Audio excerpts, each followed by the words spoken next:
Hello, Taurus naman. Taurus tayo. So, tingnan natin kung ano ang meron for 2025 para kay Taurus, no? Taurus. Oops.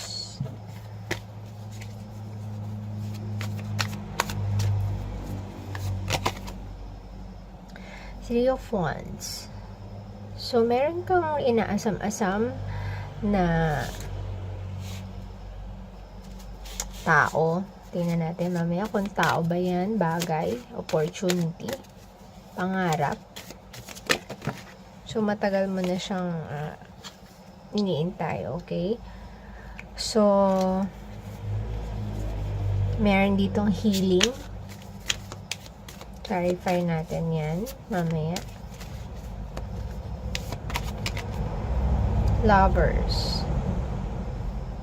So, connection, meaningful relationships. Single ka ba?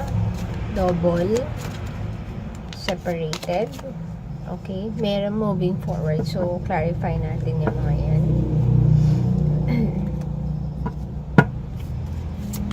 So, ano yung iniintay ni Taurus?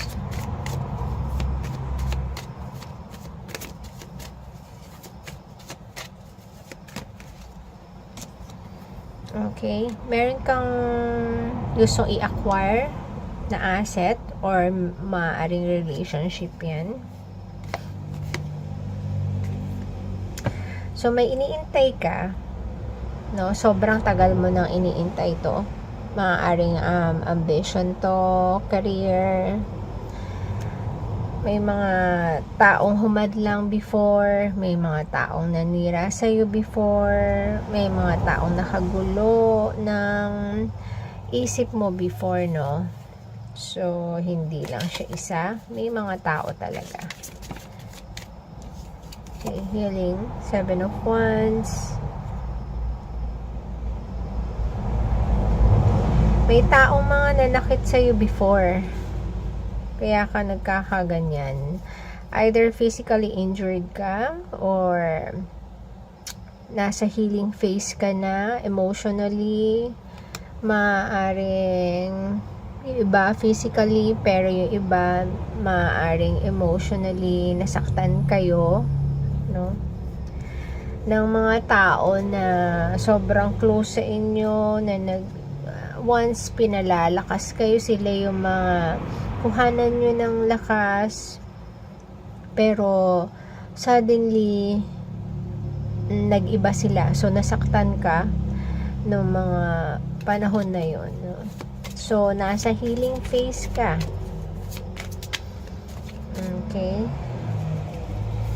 kaya ka sobrang defensive ngayon, and sometimes natitrigger yan, so ayaw mong magtiwala. Okay, takot ka kasi may mga taong nanakit sa'yo before. Ayan.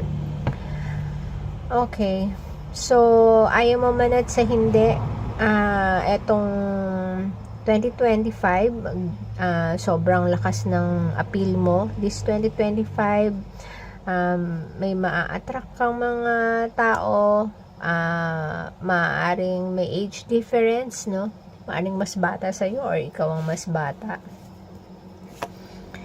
So,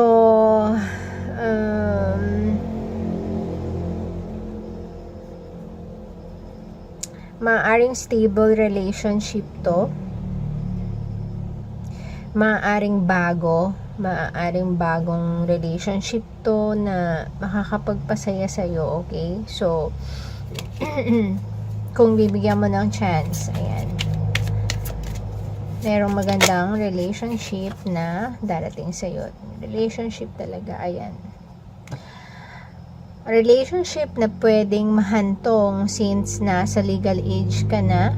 Maaaring humantong sa marriage, pwede.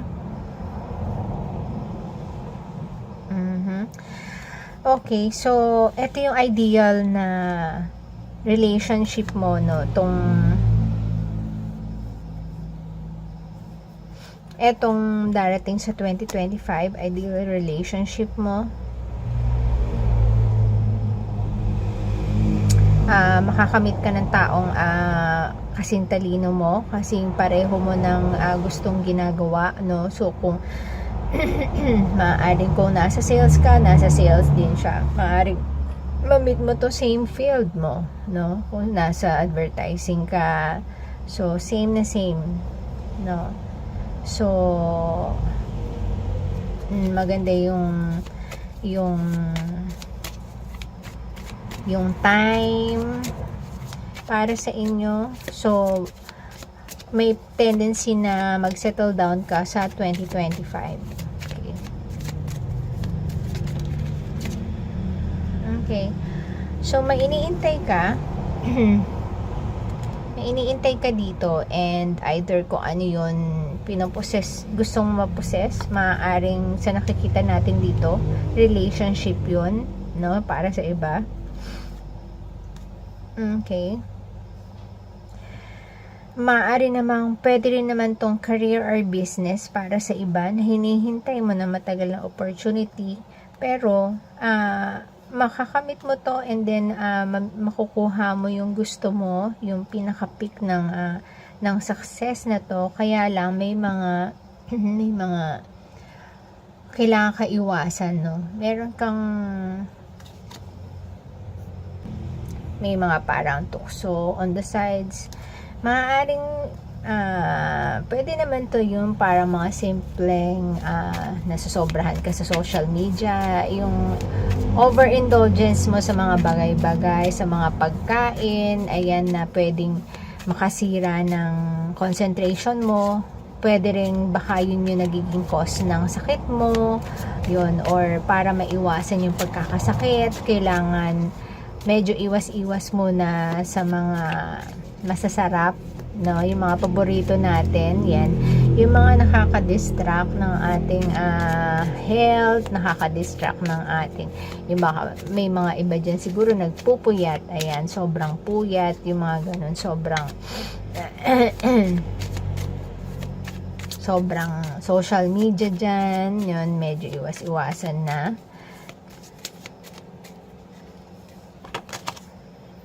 Six of Cups, ayan. Meron kang iniintinding nangyari from the past. Ayan, someone na nakikare ka, sobrang pinag-care mo, medyo matagal kayo, medyo matagal mo tong iningatan tong relationship na to, matagal na naging kayo, ayan. So, ito yung nagiging cause ng depression mo, no?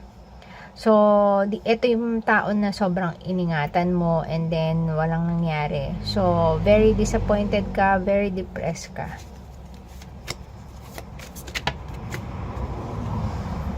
O siya nga, ito yung taong sobrang mahal na mahal mo, na nag-care ka. Ayan. So, para sa iba, ito, parating pa lang tong tao na to. Pero mukhang involved pa siya sa iba, busy pa siya sa iba, ano, so as of the moment, so ang dami niyang gawain. Maaring busy siya sa work, maaring in relationship pa siya sa ngayon, no, na iyong pero somehow magmi-meet kayo. Tingnan natin mamaya kung same ba yan, tao na yan, from the past or bago. Okay, Temperance. So, etong parating na connection na to, no, nasa sa iyo. Lumabas na naman siya. Nasa sa iyo kung bibigyan mo, bagong connection to. Bagong connection na hindi siya from the past, okay? Na mag-move or pupunta sa next level, upgrade. Maaaring from best friend to relationship, ganyan, or from a good relationship up to the next stage na. So, hingi tayo ng message. Ayan, Moon.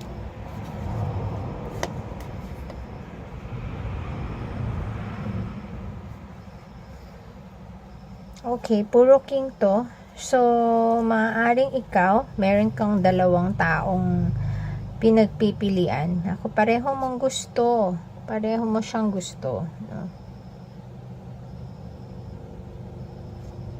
Pero ikaw, sobrang busy ka.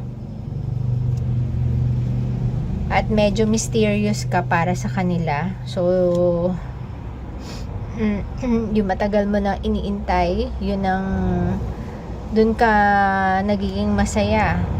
Pero eto, may gumugulo sa iyo, pero nagbibisi-bisihan ka. So meron kang ibang taong iniintay. So sabi nga, sa 2025 magbibigay ng mga opportunity yan para sa bagong relationship, bagong career.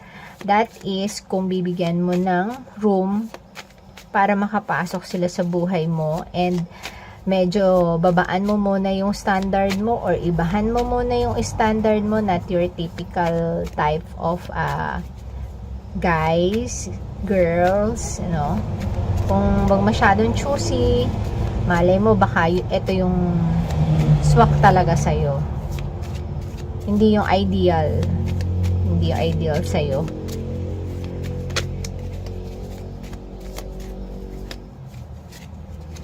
Minsan ganun talaga. 9 of Pentacles. So, ito, ayan. Nagsasuggest to na mag-move forward ka na, no? Itong past mo, maaaring past to, healing stage ka na eh. So, sabi niya, ang tagal na. Parang long overdue na tong dinaramdam mo para sa ex mo, or itong iniintay mong tao na to na hindi nag-move forward. So it's about time para mag-move forward ka na. Ayan, no? And piliin mo kung kahit medyo hindi siya yung gustong gusto mo, no? Pero pwede na, parang ganon. Magiging masaya ka naman, pinapasaya ka, binibigay yung mga gusto mo. So, why not, diba? Minsan, kung ano yung sobrang gustong-gusto natin, yun yung nakakasakit para sa atin. So, edi, change of preference, yung mga tao naman na tayo ang gusto, sila naman ang pagbigyan natin, diba? As long as okay naman sila, mabait naman silang tao. Ayan.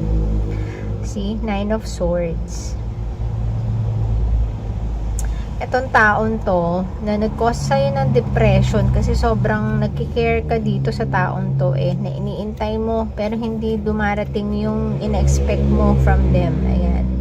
So, about time para iwanan mo na sila and harapin mo na kung sino yung nasa harap mo ngayon.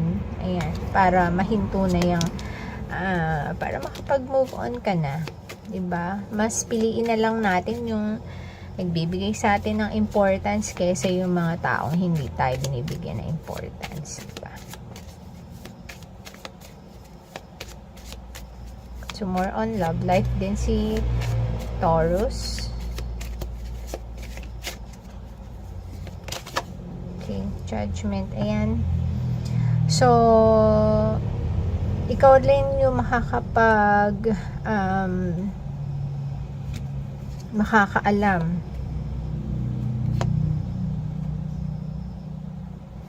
so magninilay-nilay ka sa 2025, aalamin mo kung alin yung mga bagay na tumutulong para makamit mo yung pangarap mo, no? Maaaring relationship, maaaring sa trabaho, sa negosyo, kung sa negosyo naman to or sa trabaho. So, piliin mo yung kung saan ka magiging open at makakakilos ka ng maayos, hindi yung hirap na hirap ka sa working environment mo at marami kang kaaway, hindi ka rin magiging productive, ano. So, sa business naman, maaaring ito yung time para mag-expand ka na, no? Or yung mga tao na baka kailangan mo ayusin yung mga tao mo, no? Ayan. para mas maging mabuti yung business mo. Ayan. So, ayun. Sobrang maganda ang bigay para sa iyo, Taurus, ng 2025. Ayan. So, yung mga time na para mag-move on ka na. Ayan. Binibigyan ka na ng chance para mag-move on. Tong 2025 and nasa sa'yo if i-grab mo. Okay? So, Taurus, sabi, be flexible. So, ayun. Hanggang sa susunod na reading. Happy New Year. Thank you and God bless po.